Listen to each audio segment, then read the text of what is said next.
देश का अपना चैनल।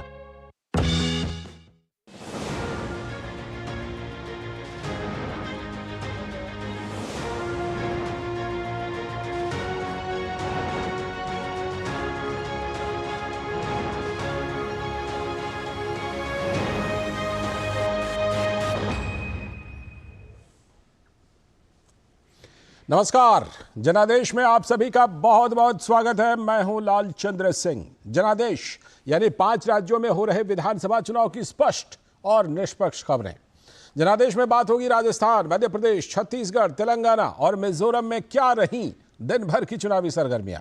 दिखाएंगे ग्राउंड रिपोर्ट, साथ ही जानेंगे जमीनी सियासी हकीकत राज्यों में मौजूद अपने संवाददाताओं से। और आज खास तौर पर बात करेंगे कि क्या भगवान राम को काल्पनिक बताने वाली और राम सेतु के अस्तित्व को ही नकार देने वाली कांग्रेस हिंदुत्व पर लौटने के लिए मजबूर हो गई है क्या?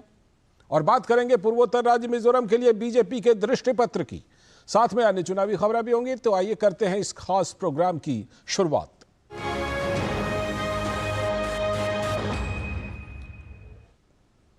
तो 5 राज्यों के विधानसभा चुनाव के साथ ही कांग्रेस नेतृत्व अब अपनी हिंदू छवि को प्रचारित करने में लगा हुआ है। मंदिरों में दर्शन के साथ ही पूजा और आरती के वीडियो जारी किए जा रहे हैं। लेकिन कांग्रेस के गठबंधन सहयोगी डीएमके, सपा और आरजेडी के नेता बार बार सनातन का अपमान कर रहे हैं, मगर कांग्रेस सनातन के अपमान पर खामोश है। ऐसे में अब बीजेपी ये सवाल पूछ रही है कि क्या कांग्रेस नेताओं की हिंदू छवि महज चुनावी दिखावा है? देखिए ये खास रिपोर्ट।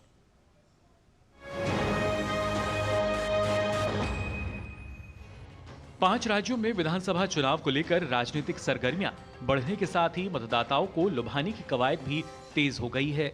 चुनावी मौसम में सनातन के अपमान पर खामोश रहने वाली कांग्रेस भी अब हिंदुत्व के रंग में नजर आने लगी है। कांग्रेस के नेता जिन्होंने अब तक सनातन को नष्ट करने की डीएम के नेता उदयनिधि स्टालिन की अप्रिय टिप्पणियों की निंदा तक नहीं की, बल्कि प्रियांक खड़गे और कार्ति चिदंबरम जैसे कांग्रेस नेता तो इसके बचाव में उतर आए थे। आज उसी कांग्रेस पार्टी के नेता हर दिन मंदिरों में दर्शन के साथ ही पूजा और आरती के वीडियो जारी कर रहे हैं। ऐसे में बीजेपी सवाल उठा रही है कि क्या कांग्रेस सिर्फ चुनावी लाभ के लिए हिंदुत्व के रंग में नजर आ रही है।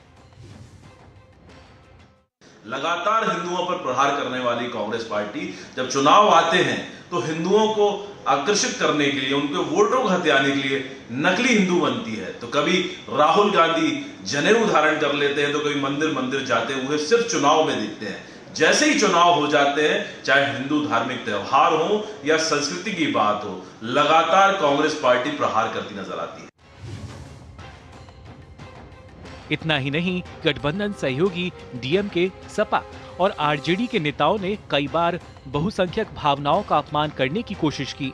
अब डीएम के नेता टीकेएस एलगोवान ने हिंदू धर्म पर टिप्पणी कर नए विवाद को हवा दे दी है। उन्होंने श्री राम को मिथक और रामायण को साहित्य बताते हुए इतिहास को पौराणिक कथाओं में बदलने का प्रयास बताया। Ram's birth is mythology. It's a story of Mahabharata or Ramayana. It's a story from Ramayana. It's a literature. So they want to replace history with mythology. सनातन धर्म और हिंदू धर्म ग्रंथों को लेकर अनारगल बयानबाजी करने वाले सपा नेता स्वामी प्रसाद मौर्य ने अब साधु संतों को लेकर विवादित बयान दिया है। तो रामचरितमानस पर सवाल उठा चुकी आरजेडी के एक अन्य विधायक ने अब हिंदू देवी देवताओं को लेकर अपमानजनक टिप्पणी की है। आरजेडी विधायक फतेह बहादुर सिंह ने मां दुर्गा को काल्पनिक बताया है। काल्पनिक, एक काल्पनिक कहानी है। दुर्गा उस कहानी का एक पात्र है। बीजेपी पूछ रही है कि कांग्रेस को राम मंदिर के मुद्दे पर और राजद, द्रमुक और सपा जैसे सहयोगियों की टिप्पणियों पर अपना रुख साफ करना चाहिए। गठबंधन दलों के नेताओं की विवादित टिप्पणियों पर बीजेपी प्रवक्ता अजय आलोक ने कहा कि जिस तरह के बीते 10 सालों में हिंदू धर्म की भावना पूरे देश में फैली है, उससे ये डर चुके हैं। ये एक सोची समझी स्ट्रैटेजी का एस्टैब्लिश हिस्सा है कि हिंदू धर्म को बदनाम करो, हिंदू धर्म को डिमीन करो, हिंदू धर्म में लोगों का विश्वास कम करो। ये एक प्लान्ड ऑर्गेनाइज स्ट्रैटेजी है जो अगले 10 साल तक चलने वाली है। ये जानबूझ के ऐसा कर रहे हैं और इसमें इनका बस एक फायदा है कि हिंदू धर्म में लोगों की आस्था कमजोर करो, क्योंकि ये डर चुके हैं कि पिछले 10 वर्षों में जो एक हिंदू धर्म की सेंटिमेंट पूरे देश में फैली है, उससे इनको डर लगता है। मौसम चुनाव का है तो मध्य प्रदेश कांग्रेस अध्यक्ष कमलनाथ को भी अब राम याद आ गए हैं और राम मंदिर निर्माण पर खुशी जता रहे हैं। ये हमारे देश के हर व्यक्ति का मंदिर है, हमारे सनातन धर्म का एक बहुत बड़ा प्रतीक है और मुझे बड़ी खुशी है कि राम मंदिर अंत में बन रहा है। ये वही कांग्रेस है जो भगवान श्री राम को काल्पनिक बताती है और गलबैयां ऐसे दलों के साथ करती है जो सनातन को एड्स की संज्ञा देते हैं। नक्सलवाद का गढ़ कहे जाने वाले छत्तीसगढ़ के बस्तर में अब धर्मांतरण की आग जल रही है। बीजेपी और स्थानीय लोगों का कहना है कि भूपेश बघेल सरकार के दौरान बस्तर इलाके में धर्मांतरण के मामले बढ़े हैं। वहीं राजस्थान में अशोक गहलोत के कार्यकाल के दौरान तुष्टीकरण की सारी हदें पार हो गईं। बीजेपी ने आरोप लगाया कि कांग्रेस सरकार की कमजोर पैरवी के चलते ही जयपुर बम ब्लास्ट के अपराधी छूट गए। ऐसे में बड़ा सवाल है कि क्या कांग्रेस नेताओं की हिंदू छवि महज चुनावी दिखावा है। ब्यूरो इनपुट के साथ डीडी न्यूज के लिए दिल्ली से शैलेंद्र मिश्र और भोपाल से आदित्य श्रीवास्तव की रिपोर्ट।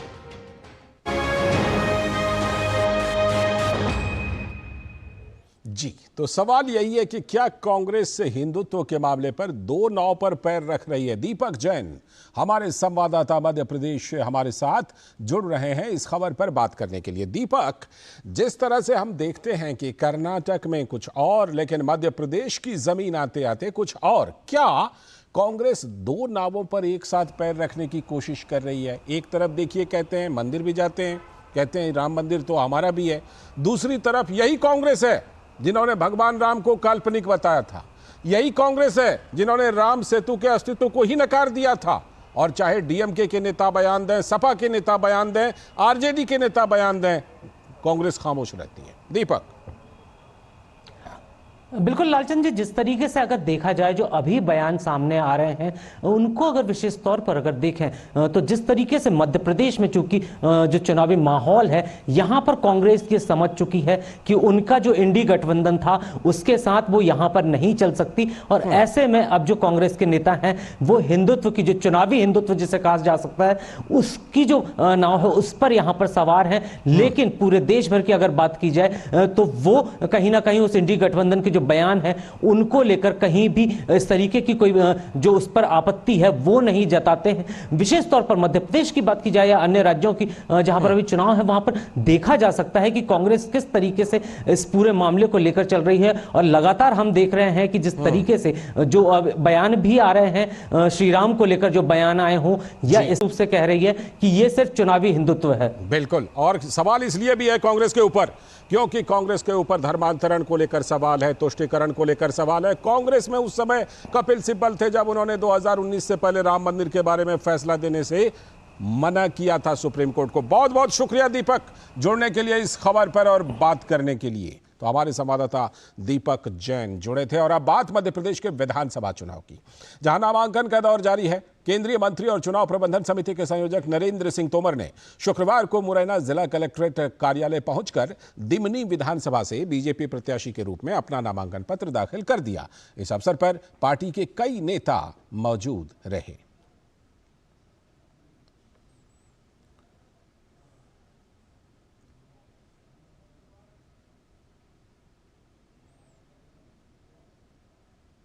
और इस बीच मुख्यमंत्री शिवराज सिंह चौहान ने कांग्रेस प्रदेश अध्यक्ष कमलनाथ और वरिष्ठ पार्टी नेता दिग्विजय सिंह के बीच जारी खींचतान पर फिर से तंज कसा। साथ ही उन्होंने ईवीएम में छेड़खानी की आशंका को लेकर दिग्विजय सिंह के सवाल का जवाब भी दिया। शिवराज सिंह चौहान ने कहा कि वो अभी से हार के बहाने ढूंढने लगे हैं। कहते हैं कि मेरी चक्की बहुत बारीक पीसती है, लेकिन इस बार दिग्विजय सिंह की चक्की ने कमलनाथ जी को ही पीस दिया। दिग्विजय जी बहुत समझदार है, उनको पता है कि हारने वाले हैं, तो अभी से वो मशीन पे दोष मार के और छुट्टी पाओ। और अब रुख करते हैं दक्षिणी राज्य तेलंगाना का, जहां विधानसभा चुनाव के लिए प्रचार जोरों पर है। केंद्रीय गृह मंत्री और भाजपा के वरिष्ठ नेता अमित शाह ने सूर्यापेट में जनगर्जना सभा को संबोधित किया। इस मौके पर उन्होंने तेलंगाना की बीआरएस सरकार पर जमकर निशाना साधा। मैं आज तेलंगाना की जनता को बताने आया हूं, तेलंगाना का भला ना टीआरएस कर सकती है ना कांग्रेस कर सकती है। तेलंगाना को संपूर्ण विकसित केवल और केवल भारतीय जनता पार्टी नरेंद्र मोदी जी के नेतृत्व में कर सकते हैं। जनादेश में अभी वक्त है एक ब्रेक का, और ब्रेक के बाद जब लौटेंगे तो बात करेंगे खास तौर पर कि बीजेपी के मिजोरम के लिए जारी दृष्टि पत्र में क्या कुछ खास है। बने रहिए डीडी न्यूज के साथ।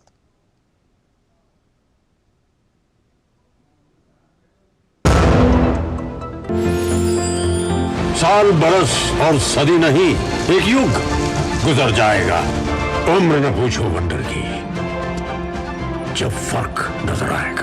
वंडर सीमेंट, फर्क नजर आएगा। हो बिजनेस बढ़ाना, गुड़िया को पढ़ाना या मिसेस के साथ वेकेशन, लो मुथूट फाइनेंस गोल्ड लोन। भरोसा इंडिया का, भरोसा इंडिया का।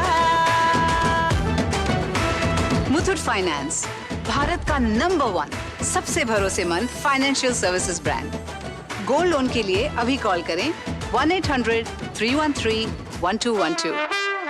तुम्हें पता है इन्वेस्टर्स के लिए एक इन्वेस्टर प्रोटेक्शन फंड होता है, IPF। लेकिन अगर तुम्हारा ट्रेड एक्सचेंज पर एग्जीक्यूट नहीं हुआ या फिर कोई गारंटीड रिटर्न्स वाली स्कीम है, तो ये IPF आपकी मदद नहीं कर सकता है। और अगर आपका ब्रोकर ही डिफॉल्टर बन जाए तो फिर IPF आपको कॉम्पेंसेशन दिला सकता है। कहां से सीखा? NSE की साइट पर। सोच कर, समझ कर, इन्वेस्ट कर। अगर छोले बने तो गोल्डी छोले मसाले, जहाँ जाए रिश्ते बनाए, जहाँ जाए रिश्ते बनाए, गोल्डी मसाले।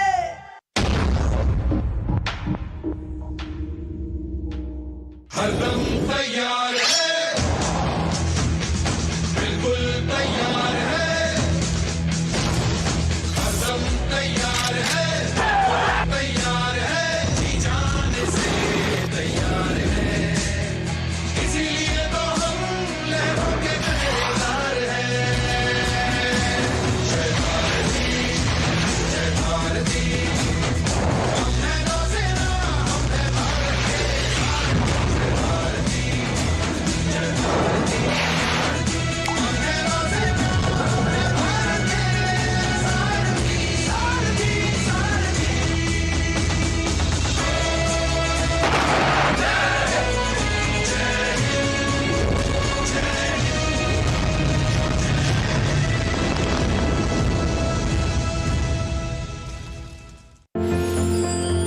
साल बरस और सदी नहीं, एक युग गुजर जाएगा, उम्र न पूछो वंडर की, जब फर्क नजर आएगा। वंडर सीमेंट, फर्क नजर आएगा।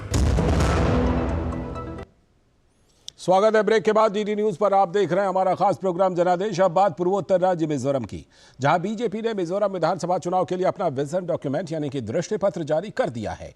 बीजेपी के अध्यक्ष जेपी नड्डा ने केंद्रीय मंत्री और पार्टी के मिजोरम चुनाव प्रभारी किरेन रिजिजू की मौजूदगी में ये दृष्टि पत्र जारी किया। इसमें सरकारी नौकरियों में महिलाओं को 33% आरक्षण, युवाओं के लिए स्पोर्ट्स अकादमी बनाने और पर्यटन के विकास पर ध्यान देने समेत कई वायदे किए गए हैं। बीजेपी अध्यक्ष जेपी नड्डा ने भरोसा दिलाया कि राज्य में बीजेपी सरकार बनने पर आयुष्मान भारत के तहत पारिवारिक वार्षिक स्वास्थ्य बीमा कवरेज को 5 लाख रुपए से 2 गुना करके 10 लाख रुपए कर दिया जाएगा। साथ ही पीएम किसान योजना के तहत किसानों के लिए 6,000 रुपए की वार्षिक वित्तीय सहायता को बढ़ाकर 8,000 रुपए प्रतिवर्ष कर दिया जाएगा। जेपी नड्डा ने कहा कि केंद्र की एक्ट ईस्ट नीति ने पूर्वोत्तर का चेहरा बदल दिया है। पूर्वोत्तर क्षेत्र के लिए 15,867 करोड़ रुपए की 1,350 परियोजनाएं मंजूर की गई हैं और पिछले 9 वर्षों में 3.37 लाख करोड़ रुपए का बजट आवंटन किया गया है। The NDA government has taken over, and the Prime Minister Modi has taken over as the Pradhan Sevak of the country. we find that there is peace, prosperity, and development which is taking place. I would like to share with you that 80% of insurgency has been reduced in the northeastern region. AFSPA has practically, it has been removed from 60, which is to the tune of 66%. So this shows how law and order situation is improving. If we talk about the Act East policy, it has changed the face of Northeast.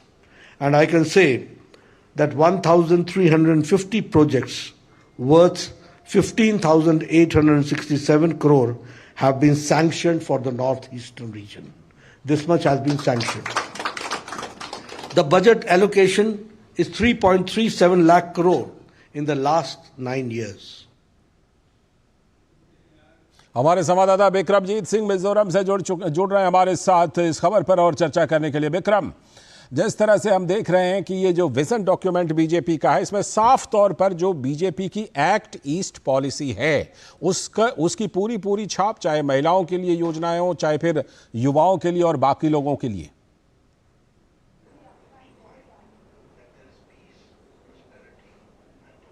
जी बिल्कुल ठीक है। देखिए, जब से केंद्र में मोदी सरकार आई है तब से जो है पूर्वोत्तर की तरफ विशेष ध्यान दिया जा रहा है। मोदी सरकार का नारा है एक्ट ईस्ट पॉलिसी। तो ऐसे में जिस प्रकार से पूर्वोत्तर का विकास हुआ है, चाहे वो भारतीय जनता पार्टी सरकार हो या भारतीय जनता पार्टी कोलिशन की सरकार हो या फिर गैर भाजपा सरकार हो, तमाम जो राज्य हैं पूर्वोत्तर के, उनके विकास के लिए तमाम योजनाएं जो है केंद्र में लाई गई, केंद्र की योजनाएं जो है दी गई हैं प्रदेशों को।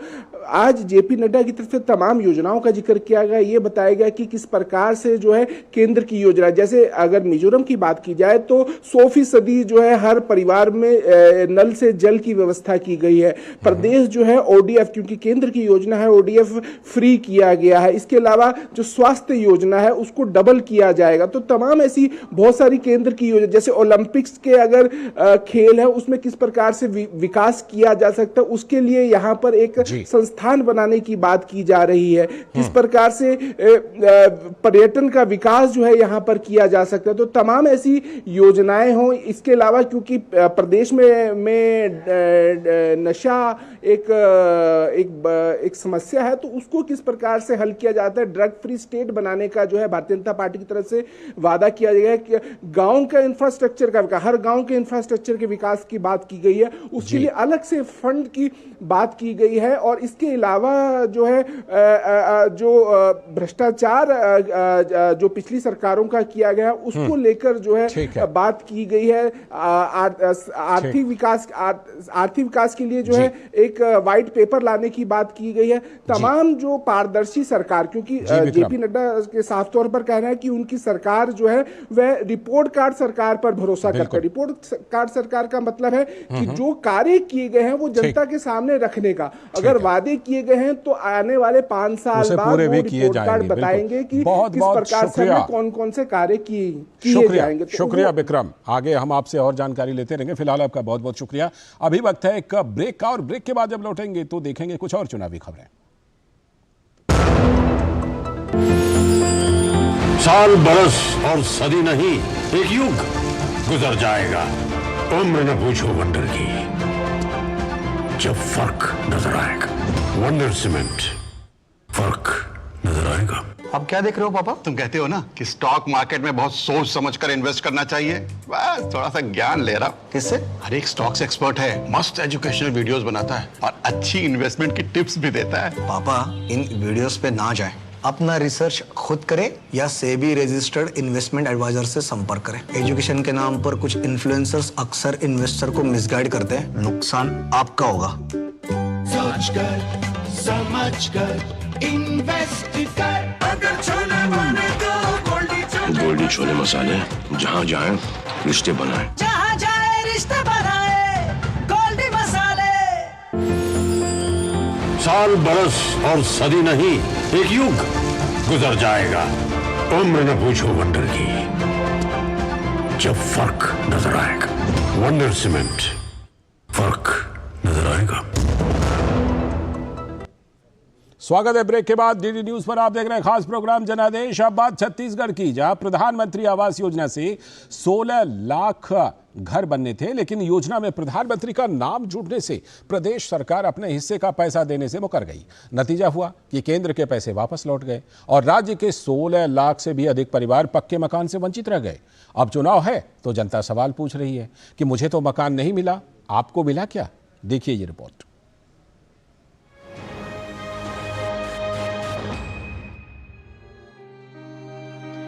तुम्हारी राह में मिट्टी के घर नहीं आते, इसीलिए तो तुम्हें हम नजर नहीं आते।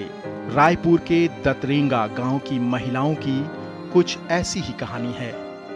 एक अदद छत की आस में आंखें पथरा गईं। दुर्गा यादव कहती हैं, 2011 की जनगणना सूची में बाबूजी का नाम तो था, नहीं पता अब तक आशियाना क्यों नहीं मिला। चंपा देवी कहती हैं कि 4 बेटे हैं, 20 सदस्यों का परिवार है, कितनी बार फोटो खींच कर ले गए लेकिन मकान नहीं मिला। 2011 की जो जनगणना सूची है ना, उसमें हमारे बाबूजी का जो नाम था वो अभी तक आया नहीं है, और 2-3 बार हो गया आता है और रिजेक्ट हो जाता है। का स्थिति है दे, घर कुरिया नहीं है, कुंदरा बरोबर हावे, 4 बेटा है, 4 बेटा परिवार है हैं, और ये देखा ठन खोली महावे फोटो खींच के ले गए है। अब वो कुछ नहीं बता है, फोटो खींच के ले गए है। इन महिलाओं को कैसे पता होगा कि उनके छत को राज्य की भूपेश सरकार ने बनने से पहले ही जमींदोज कर दिया है। दरअसल प्रधानमंत्री आवास योजना से छत्तीसगढ़ में 16 लाख ग्रामीण और 5 लाख शहरी मकान बनाने को मंजूरी मिली। मकान निर्माण के नाम पर केंद्र की तरफ से 12,000 करोड़ रुपए की राशि भी आई, लेकिन राज्य सरकार अपना 40% हिस्सा देने से मुकर गई और केंद्र का पैसा वापस लौट गया। भाजपा नेता बृजमोहन अग्रवाल कहते हैं, राज्य की गरीब के साथ धोखा हुआ है, ये कांग्रेस का कलंक है। देखिए, सिर्फ 16 नहीं है, 16 तो ग्रामीण है और 5 लाख शहरी हैं। 21 लाख लोगों के सर से छत छीनने का काम किसी ने किया तो ये कांग्रेस पार्टी भूपेश बघेल पंजा छाप ने किया है। और ये तो पाप है कि गरीब का सपना होता है कि मेरा जीवन में एक मकान बन जाए, और मोदी जी उसके लिए 2.5 लाख रुपए दे रहे हैं। बीजेपी की सरकार के समय 7 लाख मकान बने, 16 लाख मकान बाद में सैंक्शन हुए, 12,000 करोड़ रुपए आया, परंतु राज्य सरकार ने अपना शेयर नहीं दिया और इसलिए वो वापिस चला गया। साल 2022 में आवास के मुद्दे पर मुख्यमंत्री भूपेश बघेल और ग्रामीण विकास मंत्री टीएस सिंहदेव के बीच तनातनी भी हुई। अपनी साफ गोई के लिए मशहूर टीएस सिंहदेव अपना 40% हिस्सा देकर गरीबों का घर बसाना चाहते थे, लेकिन भूपेश सरकार टस से मस नहीं हुई। आखिरकार 16 जुलाई 2022 को टीएस सिंहदेव ने ग्रामीण विकास और पंचायती राज मंत्रालय से इस्तीफा दे दिया। उसके बाद भी रकम की अनुशंसा नहीं हुई। अब जाकर कांग्रेस सरकार राज्य में 17.5 लाख मकान देने का वादा कर रही है।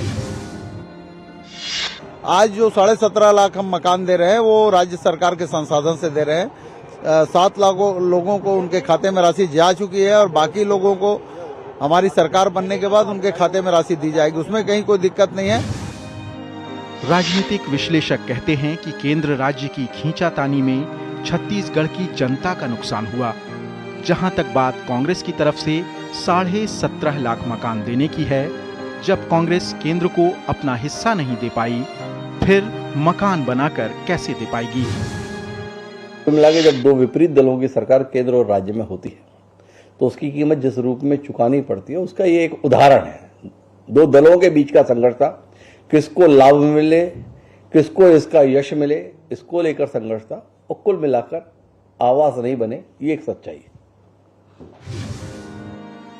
कांग्रेस कहती रही कि योजना का नाम प्रधानमंत्री आवास योजना है तो पूरा पैसा केंद्र दे। अब चुनाव है तो जनता पूछ रही है कि कितनी बार फोटो खिंचवा दिए, मेरे मकान का क्या हुआ? तमाम उम्र बीत जाती है एक आशियाना की तलाश में, और अगर हम बात छत्तीसगढ़ की करें तो ऐसे 16 लाख लोग हैं जो एक अदद छत की तलाश से दूर रह गए। इस मौके पर गुलजार साहब का वो गाना याद आता है, एक अकेला इस शहर में धूप और दोपहर में आबोदाना ढूंढता हूँ, आसियाना ढूंढता हूँ। कैमरामैन उत्तम सिंह के साथ धीरज कुमार, डीडी न्यूज, रायपुर।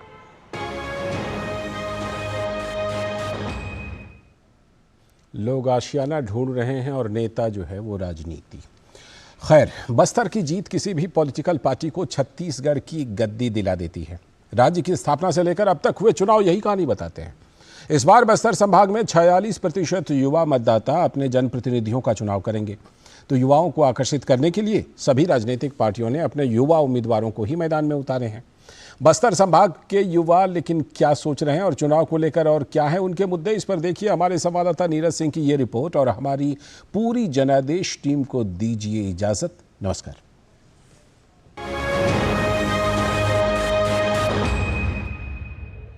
छत्तीसगढ़ की राजनीतिक गद्दी का रास्ता बस्तर के जंगलों से निकलता है और बस्तर के जंगलों में इस बार जो यहाँ का युवा है वो अपने जनप्रतिनिधि के लिए निर्णायक भूमिका में होगा। तो हम देखते हैं कि छत्तीसगढ़ के बस्तर में बैठा हुआ युवा क्या सोच रहा है, क्या उसके सपने हैं, क्या वो अपने जनप्रतिनिधियों से चाहता है, किस तरह की उसकी उम्मीदें हैं। तो आइए आपको दिखाते हैं अपनी इस रिपोर्ट में।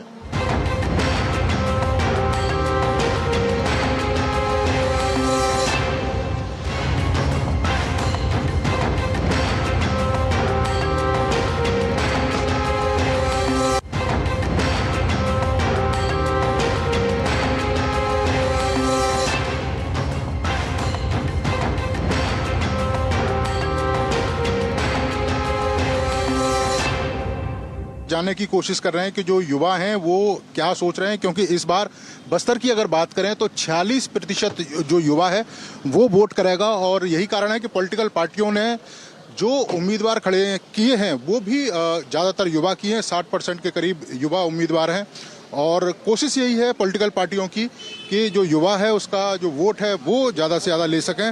हमारे साथ कुछ युवा यहाँ मौजूद हैं। अगर हम बस्तर की बात करें, संभाग की बात करें, पिछले 5 साल में कितना बदलाव एज ए युवा आप देख रहे हो?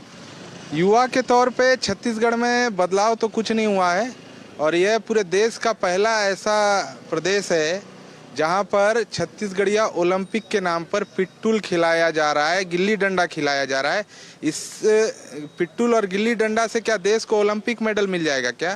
तो यहाँ जैसे अगर इस बात करें दंतेवाड़ा की, तो यहाँ रोजगार के क्या साधन है? जब आप लोग डिग्री हासिल कर लेते हो पढ़ लिखने के बाद, तो फिर नौकरी के लिए क्या विकल्प है?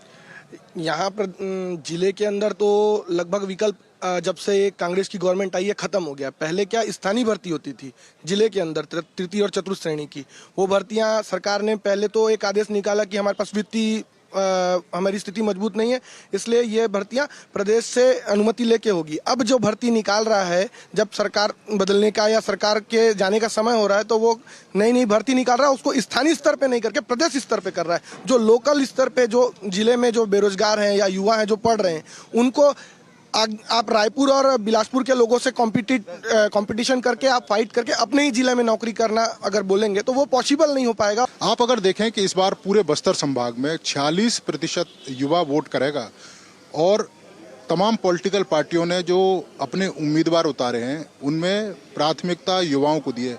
तो इस बार बस्तर का युवा क्या सोच रहा है?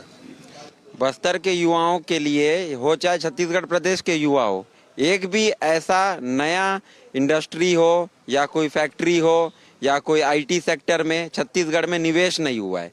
अगर कोई निवेश आता ही नहीं है और ये जो 5 साल की कांग्रेस सरकार है पहल करी नहीं है, तो युवाओं को रोजगार देने के लिए ये कहाँ से प्रतिबद्ध है? युवा इनको क्यों वोट करेगा?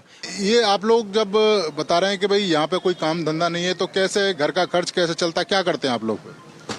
हम लोग खेती किसानी करके, जैसे हमारे युवा लोग हैं आंध्र प्रदेश में जा रहे हैं अभी।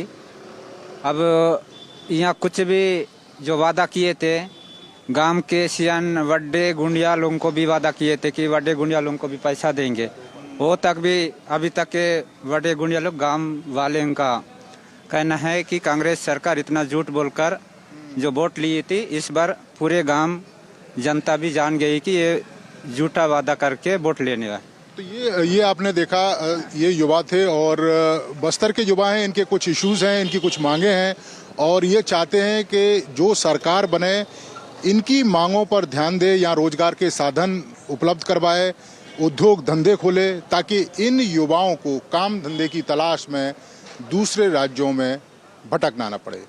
कैमरामैन मोर मुकुट के साथ नीरज सिंह, डीडी न्यूज, बस्तर संभाग।